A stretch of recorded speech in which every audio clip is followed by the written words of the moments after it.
Happy, happy Halloween, Halloween, Halloween. Happy, happy Halloween, silver shamrock. Happy, happy Halloween, Halloween. Hello and welcome to Off the Shelf Reviews. I'm Iain. And I'm Gary. And today we're going to review Halloween 3, Season of the Witch, and Halloween 4, The Return of Michael Myers. Iain, why don't you give us the synopsis for Halloween 3? Well, the story for Halloween 3 completely sidetracks from the Michael Myers Halloween franchise.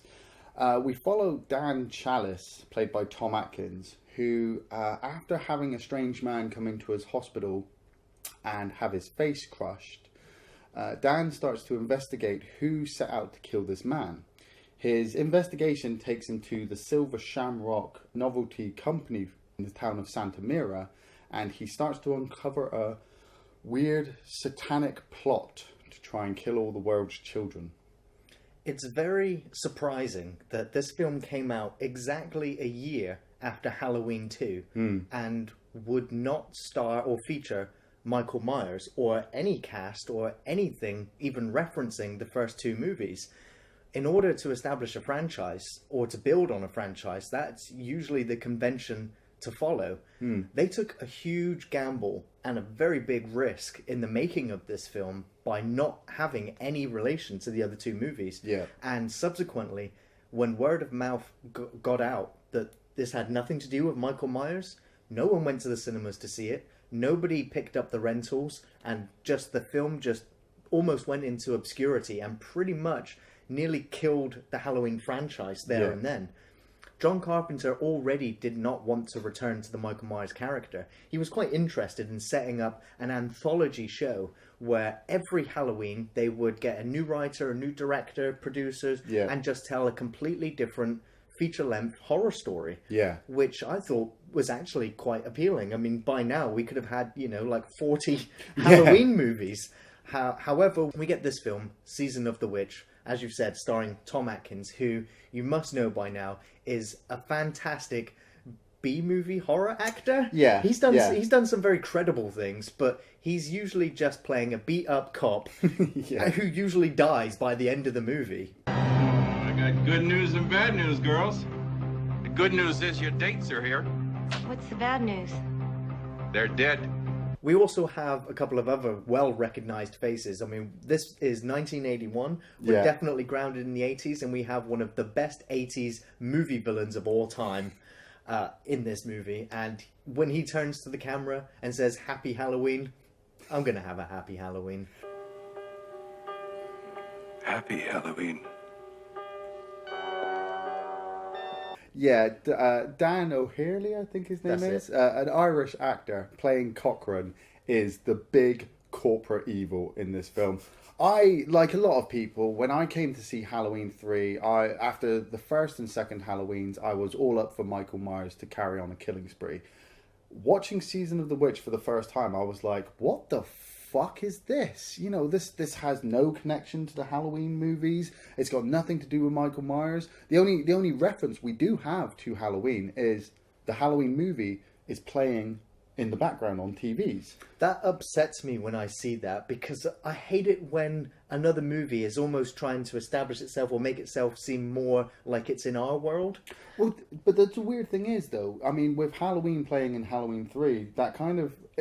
For me, it pays homage to The Thing and Night of the Living Dead playing in Halloween 1 and 2. You get this aspect of, it's Halloween. There are a lot of horror movies on, and this is just another one to add to your collection. So, like I said, years later, I'm sat there like, I enjoy Season of the Witch as a completely separate storyline to the Michael Myers setup.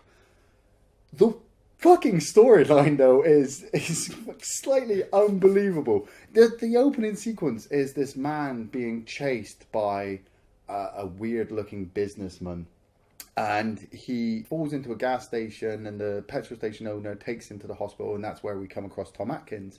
And they sedate the old man, and the old man is rambling. He's saying that they're going to kill us all, and he's clutching this Halloween mask. Tom Atkins kind of leaves him alone for 5 minutes, and the assassin, the businessman, walks into the guy's room, holds his face with his 2 fingers, and then kind of rips his skull in half.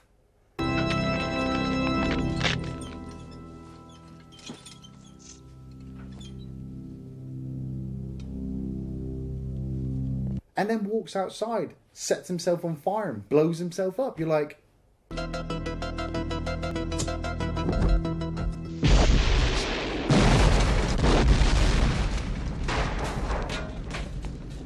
What is going on?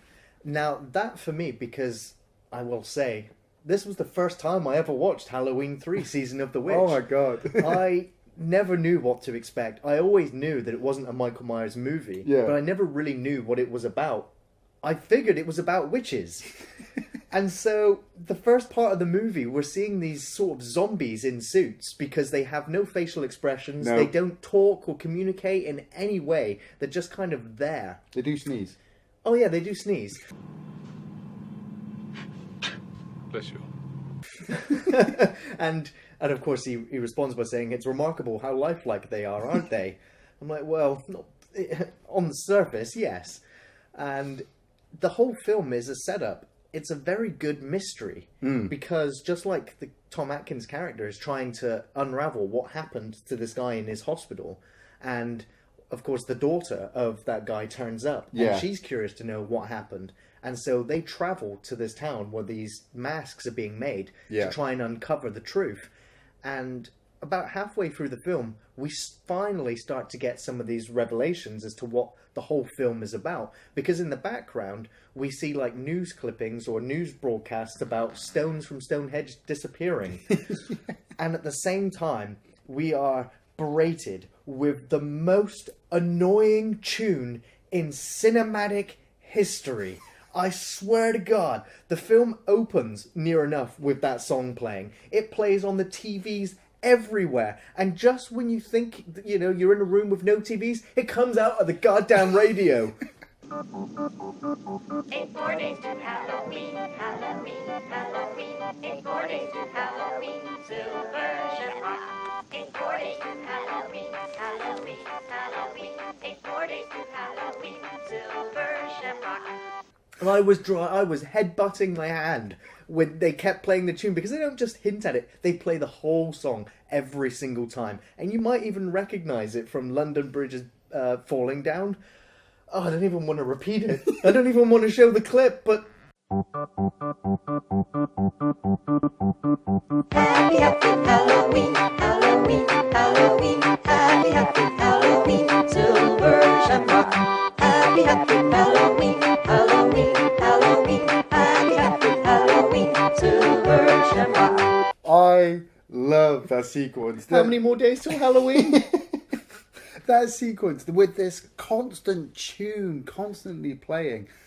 As like I said, after seeing this film about 5 or 6 times in my lifetime, I know when that advert comes on, I have to turn the fucking telly off. If it ever gets to Halloween in real life and that advert fucking plays, I'm running. I'm throwing my TV out the window. I'm getting rid of all the Halloween masks. But as a first-time watcher, you will just sit there grating your teeth every time you hear it, because you're just like, for fuck's sake, just turn the fucking telly off. It builds up with the 2 main characters heading to Santa Mira, this company-controlled town, and it makes Silent Hill look like a fucking vacation spot. Everybody is just... It's pretty much deserted. There's security cameras everywhere. Yeah. There's a 6 o'clock curfew. And everyone just acts strangely, and everyone idolizes this guy who's running the factory, Cochrane. And it just seems very peculiar and odd. Not to the extremes of that there's definitely something happening, but it just keeps alluding to it until we literally get the revelation. And for me, the film... I'm already invested in Tom Atkins' character. I've already seen him. He's a down-on-his-luck sort of guy. He's divorced. He's not got very good, solid relationships with anyone. He is a player, though. He will sleep with any female that even approaches him. And there's that scene where they're in a 1-bedroom motel, and she's like, "Well, where would you like to sleep?" And he's just like, "Oh, you don't want to ask me that." Where do you want to sleep, Dr. Chalice?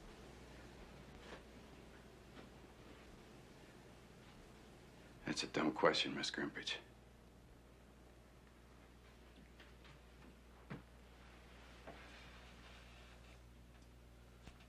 Pow! Sex. Bang, sex sequence. You just and you sit there watching. She's wearing that negligee and lying down, and he moves in, and you're like, "Wait, you're complete strangers. You have an ex-wife and children that you're barely seeing. He's flirting with everybody else anyway." And you're just like, "But we're supposed to be investigating this thing. But you guys have got to have time to have sex." They spend a lot of the time in the motel room, actually, just with each other. Yeah. Whilst we then get to see what's happening around them. We already had what I would consider almost a comedy sketch where we see this funny family that turns up, and they are the primary sellers of these masks. And I will throw out that the actor, the father, he was from Beastmaster. Yeah. And he was the family man in that as well. So I was like, I recognise him from somewhere. But anyway, we get to see this other woman, and she's there to complain and get a replacement for her mask. Yeah. And she realises, oddly, that there's a circuit chip in the back of the medallion. I'm like, well, that's kind of odd. And so she starts toying with it. Yeah. And so it doesn't make sense, and it is really dumb, but it shoots a laser right into her face, right into her mouth. What's that? Who cares? Yeah. And then I'm like, that's pretty gross. Okay, I get it. So I'm expecting her head to sort of melt off or just explode. But it's worse than that. It's maybe, again, because of budget reasons, but it just cut to lots of really bizarre insects. Yeah, her crawling mouth out. is all the skin's all been blown back, and she's lying there trying to catch her breath or slowly dying, and then spiders start to come out. I think it's a spider. It's a weird little I've never insect. seen it, yeah. But this is it. I'd seen this film numerous times, so I knew what to expect. That it's the gore in this film does not hold back. We also have a drunk man who gets his head pulled off by two assassin robots.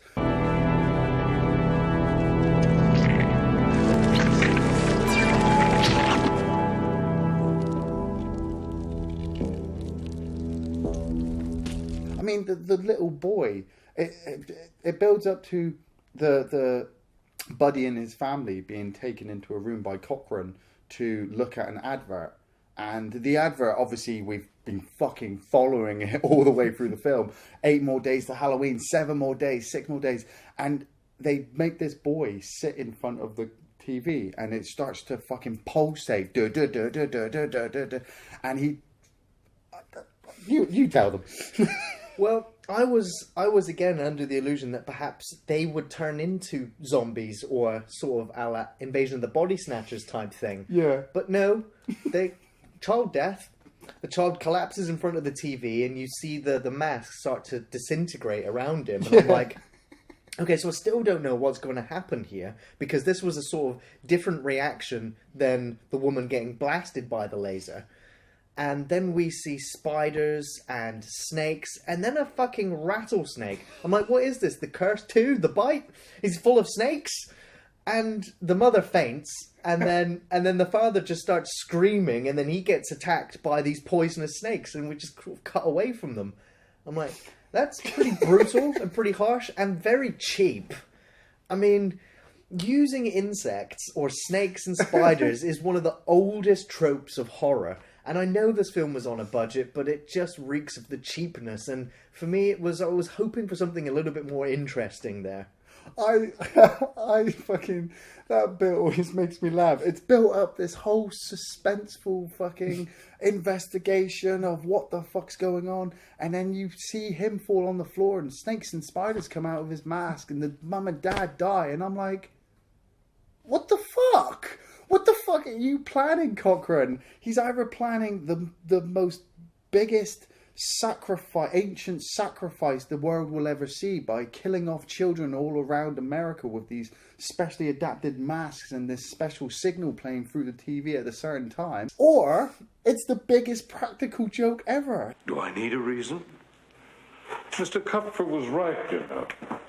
I do love a good joke, and this is the best ever. A joke on the children. He does say they take the power from the the Stonehenge, from the stone that they got from Stonehenge. They take a tiny fragment of it because it holds all this power, and they put it in the microchip and put it in the mask.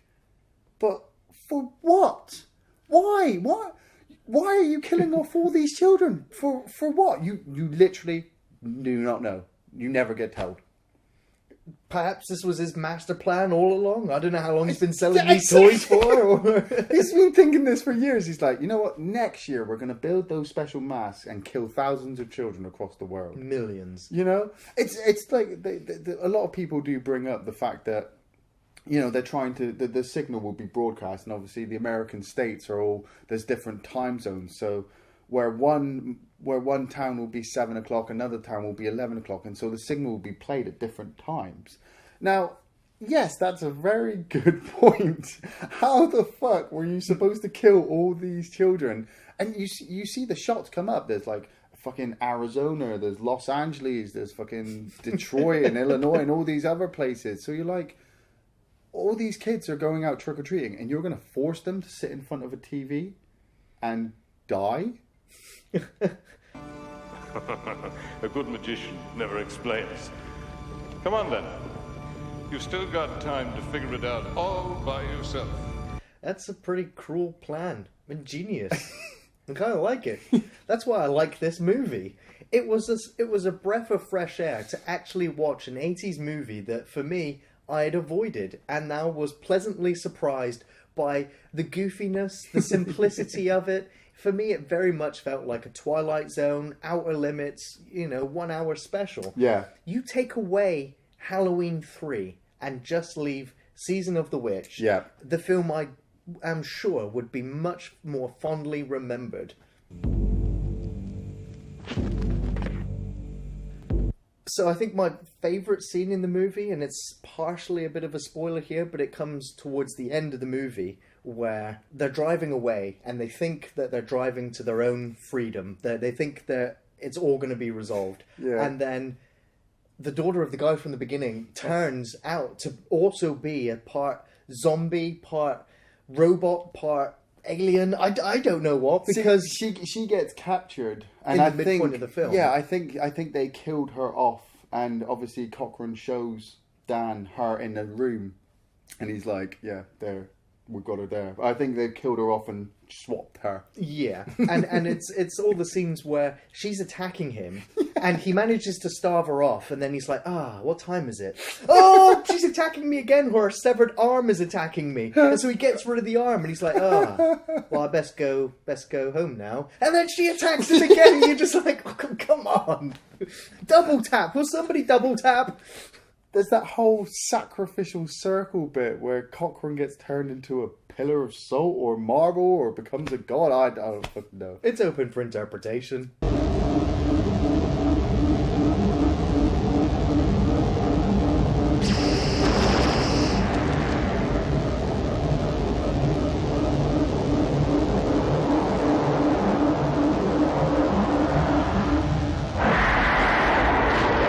My favourite scene is the Silver Shamrock advert. Whenever I hear that fucking advert, it scares the shit out of me. This film, I recommend this film as a laugh. If you're a Halloween fan, and if you're a Halloween fan, you've probably seen all of these movies already. But if you've never, like with Gary, if you've never seen Halloween 3 because you've heard all of the bad reports, go and watch it. It is a fun 80s movie.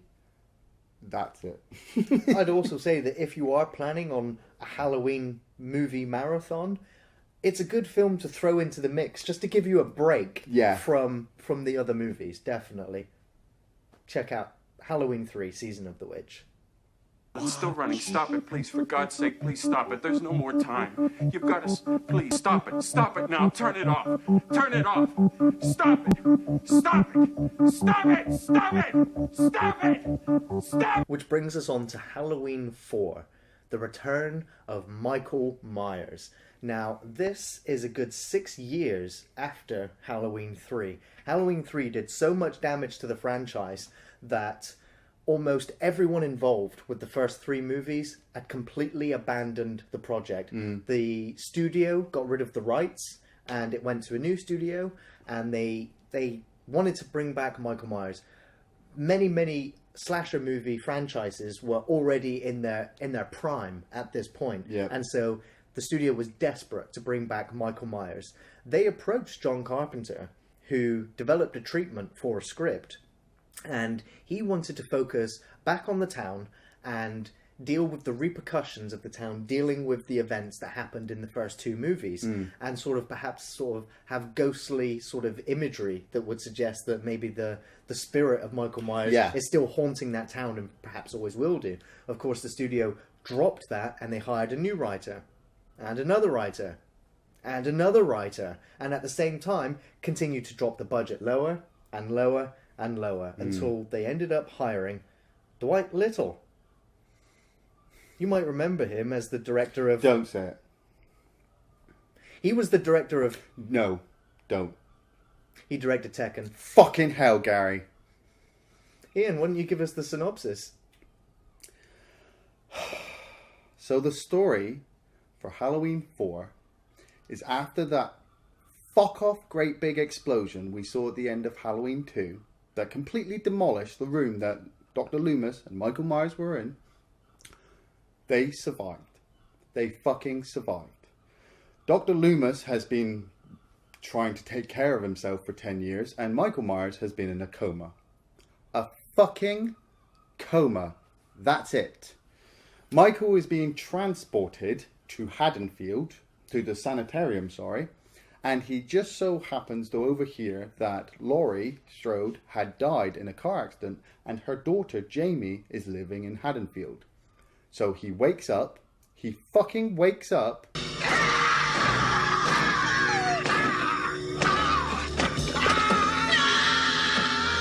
kills everybody, and returns to Haddonfield to get Jamie. Why?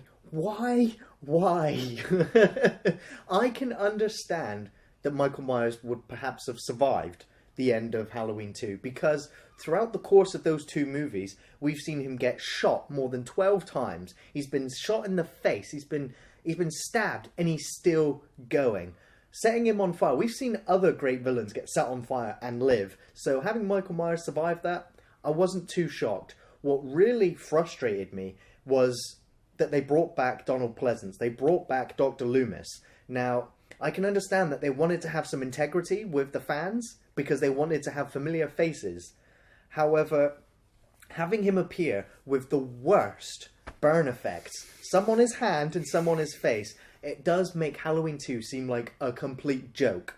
They did have in the script a scene where we would have seen Dr. Loomis from that blast get sent out of the room through a window and outside, and that was perhaps how he would have survived it. Maybe if they'd incorporated that clip into the movie, it would have been slightly more forgivable. But this studio didn't really give a flying fuck as to what they were doing. They just wanted to sever any ties to John Carpenter and any of the craftsmanship that went into actually making this initially a franchise.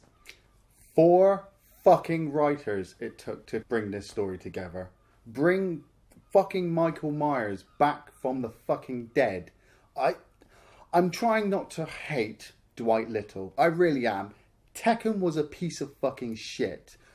Halloween 4, as a Halloween fan, fucking just pisses over everything I ever tried to enjoy about a Halloween movie. Just thinking about him gives me the willies. A decade ago, Halloween night, he murdered 16 people, maybe more, trying to get to his sister. Nearly got it, too. But his doctor, of all people, shot him 6 times. Then he set him on fire. Both of them nearly burned to death. Yeah, I'll be glad to see this one gone. We get fucking Michael just wandering around, killing people aimlessly, but ending up in the most stupidest fucking situations. He kills all these people in a fucking ambulance, and then it takes him absolutely fucking ages to get to a petrol station. He then kills the people in the petrol station. At the same time, Dr. Loomis has come across the ambulance and then driven to the same fucking gas station. They get to the gas station, Loomis realizes everyone's dead and he's completely shocked.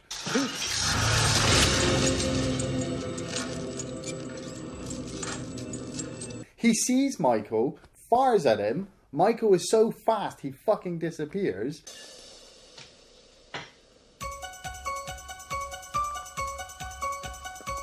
and then jumps into a truck, smashes the petrol pumps outside, blows up the petrol pumps in front of Dr. Loomis's face in the worst action moment I think I've seen in ages, and cuts off the phone lines as well and drives off, leaving Loomis in the middle of nowhere. I'm like, that was fucking pointless. Michael should have just got into a car and driven off. No, he's waited at the gas station for Loomis to turn up. How did he know that Loomis was going to turn up? That doesn't even make any sense. How did Loomis know that this petrol station was just happening to be down the road?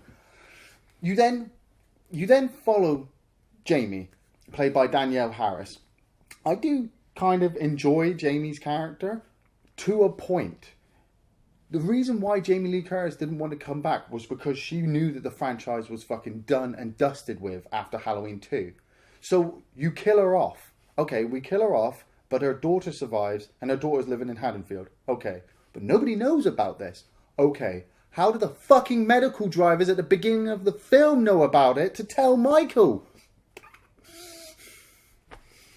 Yeah, there are an awful lot of plot holes in this movie, and it just goes to show that these writers didn't really know how to angle it in. And so it pretty much feels like a beat-for-beat remake, again, of the first Halloween. Really? I don't remember a love triangle in the first Halloween. Well, there was love interests, and there was, the suggestion of teen romance. They just kind of went full throttle with the fourth movie. But we follow Michael Myers, who escapes just before Halloween. He goes back to the town. He starts hunting the babysitter. He starts killing off everyone around him. And then the manhunt ensues towards the end of the film. Killing everybody around him. He decimates a police station. See, I straight away got like a maniac cop feel to him. I was like, you know what? Michael Myers has failed twice in order at capturing his prey. Yeah. So this time he's like, you know what? Before I go to the town, I'm going to take out the police officers. I'm going to take out the phone lines. I'm going to take out the fucking power. I'm going to take out fucking Dr. Loomis. And then my prey should be easy catch. However, he didn't really expect this time that there would be copycats. Hey, don't shoot! Oh, that was great. You thought it was me, didn't you? Sheriff! Walking around the streets. Michael Myers is celebrated in Haddonfield See, for his I'm killing not even spree. sure sometimes when we see Michael Myers whether it's actually Michael Myers or not, because in some scenes he's got a blonde mask on, sometimes his hair is scruffy, sometimes it's straight, his height changes. This fucking film is stupid. I literally, watching the film, I'm like, what the fuck? What the fuck? There's a whole sequence where Jamie comes out of the school and she's being bullied by a group of kids. And then she slow motion runs and cries at the same time. But as she's running in slow motion, the audio of her crying is played at normal speed.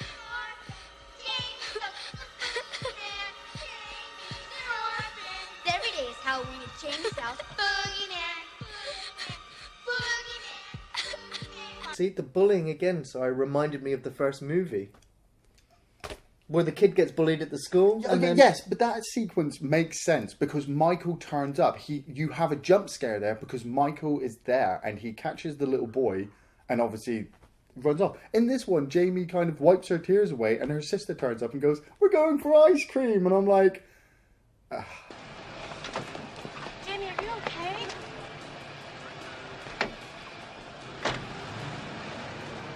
Then we also have a character called Lindsay, who you might remember from the very first movie. That's the little girl that she's babysitting, is now the friend of this babysitter, and she's the one who drives them to the fancy dress shop. Her character was supposed to be in the entire movie, but as we would learn, almost any answer you can give to this question is, why did they do that? It was budget cuts. They couldn't afford to pay the actress, so they just cut the character out altogether. There was supposed to be a scene where the house was on fire, where they're on the rooftop. They cut that because of budget, and as a side result, certain characters lived where they should have died, or they just disappear from the movie altogether. They spent... Jamie and her sister go out trick-or-treating. Jamie has to spend 10-15 minutes at the beginning of the movie saying that she doesn't want to go trick-or-treating. Then she gets bullied. Then she wants to go trick-or-treating. So we then follow them trick-or-treating, and we follow what we think is Michael following them, while we're also following Loomis coming to the town and going around with the police chief. But then, like we said, you don't know if that Michael is Michael, because Michael wanders off to a power station or power conduit place where we find Bucky. This is my favourite scene of Halloween 4 because Bucky is trying to fix the power and Michael throws him into the pylons.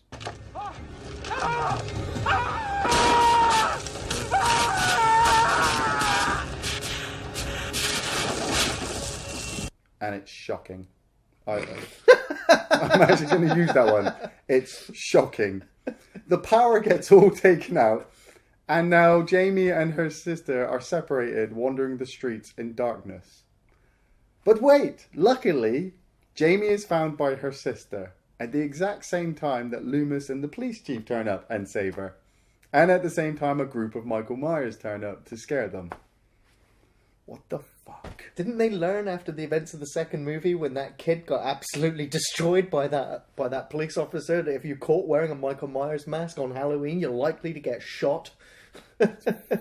I love the scene when it cuts to I'll call them the hillbillies, if you will, in the pub, and the news broadcast comes on that there's going to be a curfew and that there's trouble in town, and they're like, "Grab our guns, boys! We're going hunting!" And there's a fucking lynch mob in the middle of Haddonfield. I always imagined Haddonfield as a middle American, quiet little town.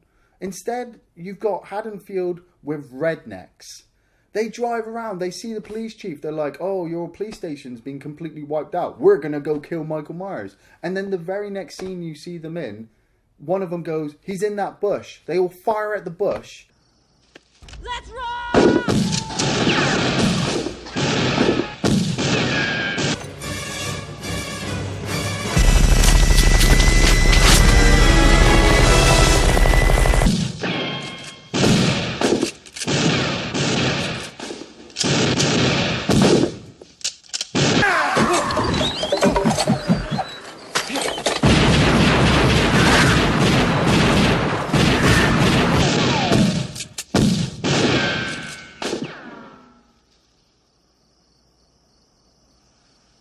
And then they look behind the bush and they go, "Shit, Earl. It's Ted Hollister." "Oh shit, we killed an innocent man." I'm like... So the crux of the movie almost ends up where most of the pivotal characters are all in one house and they've barricaded it down. They've got a deadlock on the bolt door. They've sealed the windows and any other entrances. And lo and behold, Dr. Loomis decides he needs to leave. Oh. Then the police chief decides he needs to leave. And they know that Michael Myers is coming to get Jamie, this little girl. And they leave a sleeping deputy at the front door as the protection. Michael Myers, as you might have said earlier, does appear like a ninja. Yeah. Because he has been in so many places at once, or at the same time, killing so many people without raising too much of an alarm. And then, shockingly, he appears in the house without anyone realizing, and he's already killing off at least 2 to 3 people before anyone is actually aware that Michael Myers is in the house.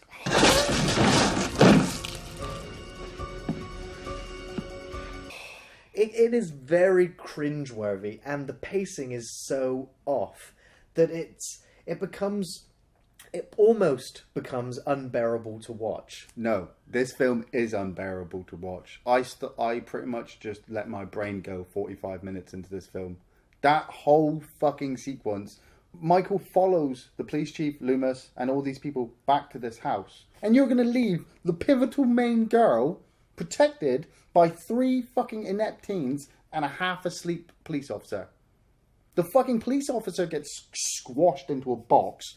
The girl gets fucking stabbed in the stomach with a shotgun and nailed to the wall. Brady, he tries to take Michael on in a fist fight. And gets his fucking head squashed. That there was actually the first time I cheered for Michael Myers to kill somebody.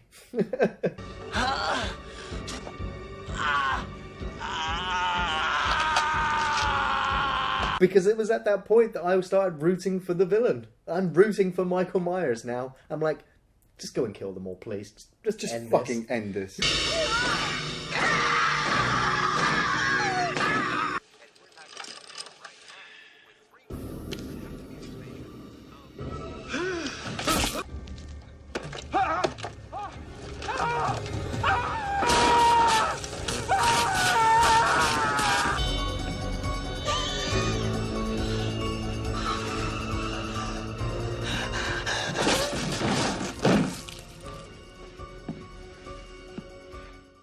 I really like Donald Pleasence in this movie. For me, just like the first two movies, he is the heart and soul of this franchise. I will agree with that.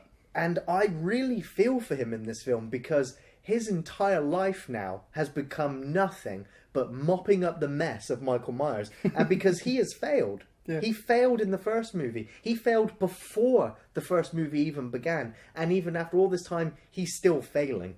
It would have been a mercy if they'd just let Loomis die at the end of the second movie. But they brought him back, and he is continuing to do his utmost best to tell people that Michael was coming, and they never listen to him. And I see it in his face, and the actor just brings so much to that character. It's a shame that the rest of the film around him is so weak, because in really competent filmmaking hands, this film could have been a really good hit. And... Sorry. And this, for me, is brought to the forefront at the very end of the movie. Now, if you haven't seen the film, and you don't want it spoiled... Stop watching now. But if you have, and you already know, the big twist ending at this is that after they've killed Michael Myers... Get down!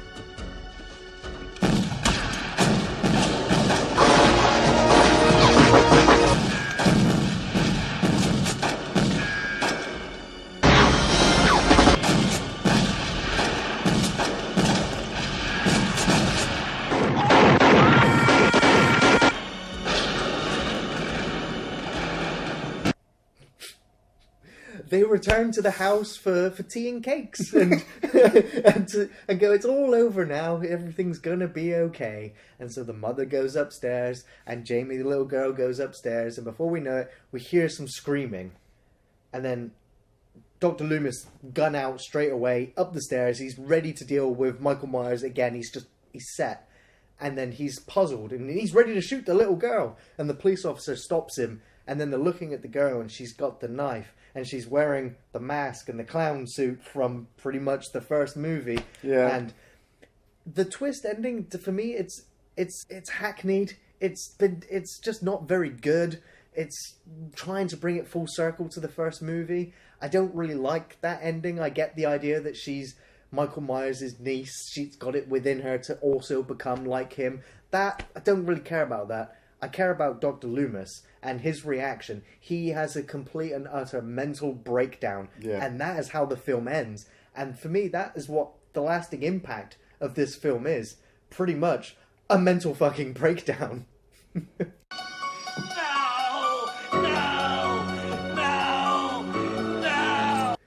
My favourite scene in the film is, again, with Donald Pleasence. It's the scene where, after the diner's exploded next to the fuel line, the fuel pumps, and he's almost about, I'm like, he's getting a lucky break. Some cheerleaders are going to take him back into town. I'm like, yeah, he's going to have at least, no. They leave dust in his face, and I'm just like, this poor bastard. I mean, he just doesn't get any breaks. And so, of course, this truck pulls up behind him, and he gets inside, and we cut to this priest who's like, I've been doing this my whole life. I'm out looking for the apocalypse, for Satan, you know. And Dr. Loomis is just like, really? So have I. Oh, you're a pilgrim, all right. I saw it on your face back there in the dust. I saw it clear as breasts and blue suede shoes. Would you like a drink? Yeah. I'm like, wow, I want to see these two as a double act go off into their own Halloween spin-off movie where these two are hunting down these demonic figures across the world. It would have been so much better. And for me, probably the most memorable scene in the film. Yeah, I agree with that. Donald Pleasence is just brilliant as Loomis in the Halloween series. It's the only saving grace I have for Halloween 4.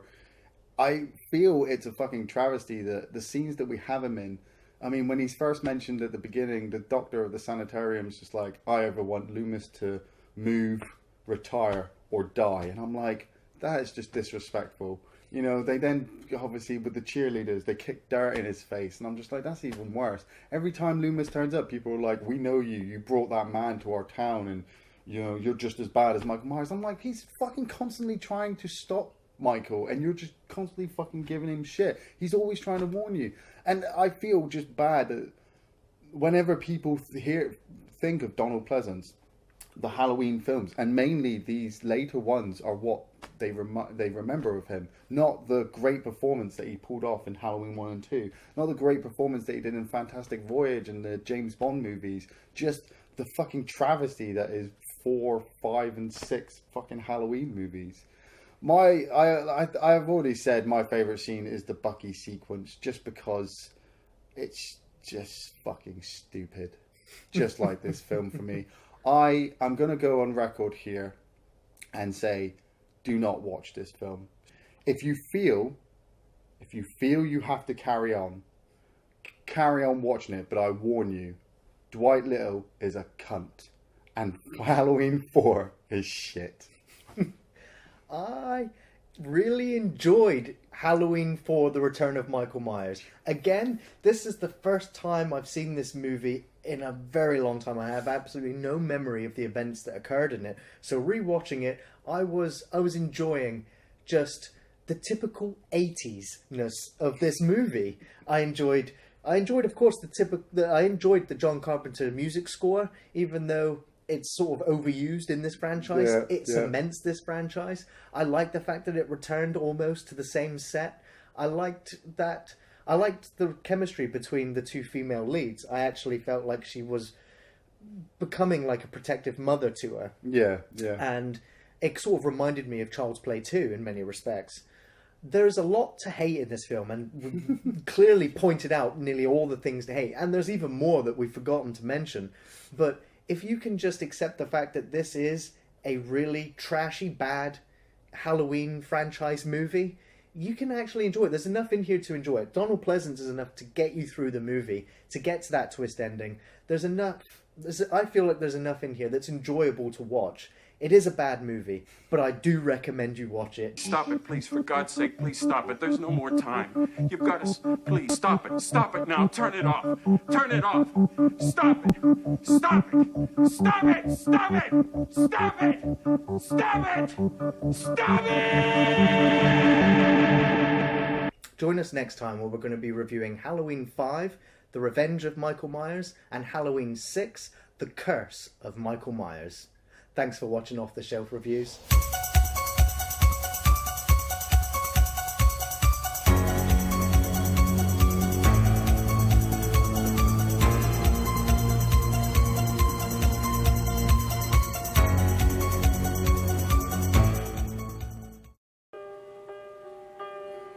Happy Halloween.